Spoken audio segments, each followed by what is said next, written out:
আসসালামু আলাইকুম, আমি রুনা ইসলাম। সহজ রেসিপিতে দেখছেন ইটিসি রান্না। আজকে আমি তৈরি করব রসুন দিয়ে হোটেলের পোড়া টমেটো ভর্তা।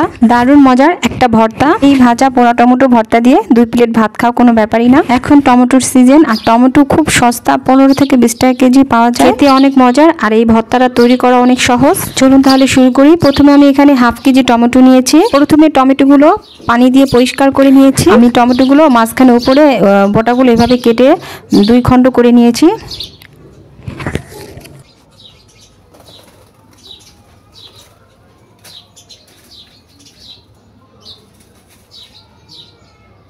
দুই ভাগ করে হাফ কেজি টমেটো আমি এইভাবে কেটে নিয়েছি। এবার একটা প্যানের মধ্যে 1 চা চামচ পরিমাণে সরিষার তেল দিয়েছি, আর এইভাবে প্যানটার গায়ে তেলটা এইভাবে ছড়িয়ে নিয়েছি। তারপর অর্ধেক করে কেটে রাখা টমেটোগুলো কড়াইয়ের মধ্যে যে তেলগুলো আছে সেই তেলগুলো টমেটো দিয়ে এইভাবে ঘষে ঘষে প্যানের মধ্যে বিছিয়ে দিচ্ছি। প্যানটা এমন ছড়ানো হলে অনেকগুলো টমেটো এইভাবে দিয়ে দিতে পারবেন। তো ঠেসাঠেসি করে সবগুলো টমেটো এইভাবে আমি দিয়ে দিয়েছি। তারপর বড় সাইজের 2টা রসুন ছিলে নিয়ে কোয়াগুলো খুলে নিয়েছি। এরপরে টমেটোর উপরে এইভাবে ছড়িয়ে দিলাম। টমেটোর সাথে রসুনগুলো সেদ্ধ হবে। স্বাদ মতো কিছুটা লবণ দিয়ে দিলাম। এবার ঢাকনা দিয়ে ঢেকে দিয়েছি, আর চুলার আঁচটা এখন মিডিয়ামে রেখেছি। এবার এই তেলের সাথে টমেটোগুলো আমি কিছুক্ষণের জন্য পুড়ে নিচ্ছি। 10 মিনিট পর টমেটো থেকে পোড়া একটা গন্ধ বেরিয়েছে, আর টমেটোগুলো সেদ্ধ হয়ে গিয়েছে। আর চামচ দিয়ে এইভাবে নাড়া দিলে দেখবেন উপরে চামড়াগুলো খুলে যাচ্ছে। চুলাটা এখন বন্ধ করে দিয়েছি। এখন টমেটোর উপরে যে পাতলা একটা স্কিন রয়েছে সেগুলো উঠিয়ে নিচ্ছি। ঠান্ডা হলে হাত দিয়ে উঠাতে পারবেন, কিন্তু এখন গরম রয়েছে তাই চামচের সাহায্যে এভাবে উঠিয়ে নিচ্ছি।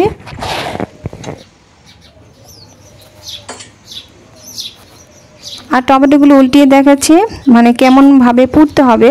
বেশি পোড়াও যাবে না, আবার বেশি কমও পুড়লে টমেটোর যে একটা পোড়া পোড়া ঘ্রাণ সেটা কিন্তু আসবে না।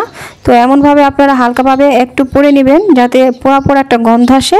অমনভাবে টমেটোগুলো পুড়ে নেবেন। টমেটোগুলো অনেক গরম, তো উঠাতে অনেক কষ্ট হচ্ছে। তারপরে উঠিয়ে নিচ্ছি চামচ দিয়ে। তো আপনারা ঠান্ডা করে কিন্তু স্কিনগুলো উঠিয়ে নেবেন। তো আমার তো সময় নাই, তাই আপনাদের দেখানোর জন্য তো তাড়াতাড়ি করে নিচ্ছি। আমি ভিডিওটা শেষ করছি।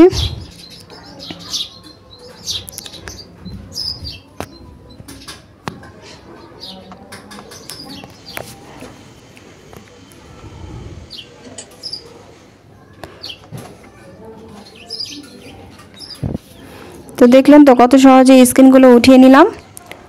তারপরে একটা চাকু দিয়ে আমি এই পোড়া টমেটোগুলো এইভাবে কেটে নিচ্ছি।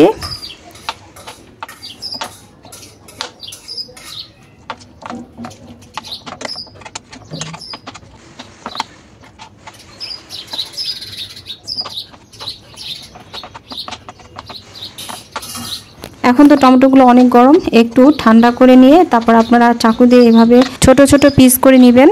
তো পিস করে নিলে ভর্তাটা বানাতে অনেক সুবিধা হয়, অল্প সময় তাড়াতাড়ি হয়ে যায়। তো আপনাদের যদি এমন একটা স্টাইলার না থাকে, আপনারা ডাল ঘুটনি দিয়ে এই টমেটোগুলো একটু ভর্তা করে নেবেন। একদম মিহি করতে হবে না, হাত দিয়ে যেভাবে আমরা ভর্তা বানাই ঠিক সেভাবেই একটু ডলে নিয়েছি। সাথে যে রসুনগুলো আছে, রসুনগুলো সেদ্ধ হয়ে গিয়েছে, রসুনগুলোকে একটু আধা ভাঙা করে নিচ্ছি। একবার মিহিভাবে কোনোটাই করতে হবে না, হাত দিয়ে যেভাবে আমরা ভর্তা বানাই ঠিক সেভাবেই এই টমেটোগুলো আমি স্ট্রেনার দিয়ে এইভাবে ডলে নিয়েছি। তারপর অন্য একটি কড়াইতে 3 টেবিল চামচ পরিমাণে সরিষার তেল দিয়ে দিলাম। এবার হাফ কাপ পরিমাণে পেঁয়াজ কুচি দিয়ে দিলাম। পেঁয়াজগুলো এবার ভেজে নিচ্ছি। হালকা বাদামি কালার করে এই পেঁয়াজগুলো ভেজে নিতে হবে। পেঁয়াজগুলো হালকা বাদামি করে ভেজে নিয়ে কড়াইয়ের একটা কোণায় ভাজা পেঁয়াজগুলো রেখে দিয়েছি। এবার সামান্য একটু তেল দিয়ে এই কাঁচামরিচগুলো আমি ভেজে নিচ্ছি। আমার ঘরে 2 রকমের কাঁচামরিচ ছিল, আমি দিয়ে দিলাম। আপনারা যদি শুকনো মরিচটা পছন্দ করেন শুকনো মরিচটা ভেজে নিতে পারেন। তারপরে আরও হাফ চা চামচ পরিমাণে লবণ দিয়ে দিচ্ছি। এবার এই 3টি জিনিসকে আমি একসাথে ভেজে নিচ্ছি। আর দেখতে পাচ্ছেন পেঁয়াজের কালারটা বাদামি কালার হয়ে গিয়েছে। এবার এই পেঁয়াজ বেরেস্তার সাথে আমি সেদ্ধ করে রাখা পোড়া টমেটোগুলো দিয়ে দিচ্ছি। তারপর নেড়ে চেড়ে টমেটোগুলো আমি ভেজে নিয়েছি।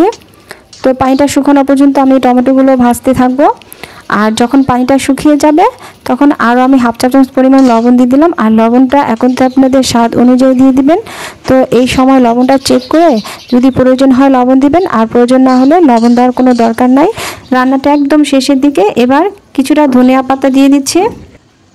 পানিটা শুকিয়ে গিয়েছে আর নিচ দিয়ে কিন্তু একটু লেগে লেগে আসছে।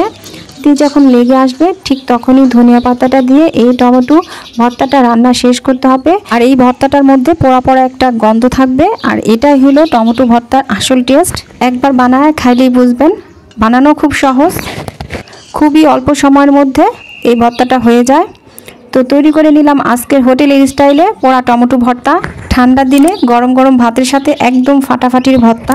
মুহূর্তের মধ্যেই আঙ্গুল চেটে চেটে 2 প্লেট ভাত সাবার করতে পারবেন। রেসিপি কেমন লেগেছে জানাবেন, ভালো লাগলে লাইক করবেন আর আমার চ্যানেলটা সাবস্ক্রাইব করে আমার সাথেই থাকবেন। আল্লাহ হাফিজ।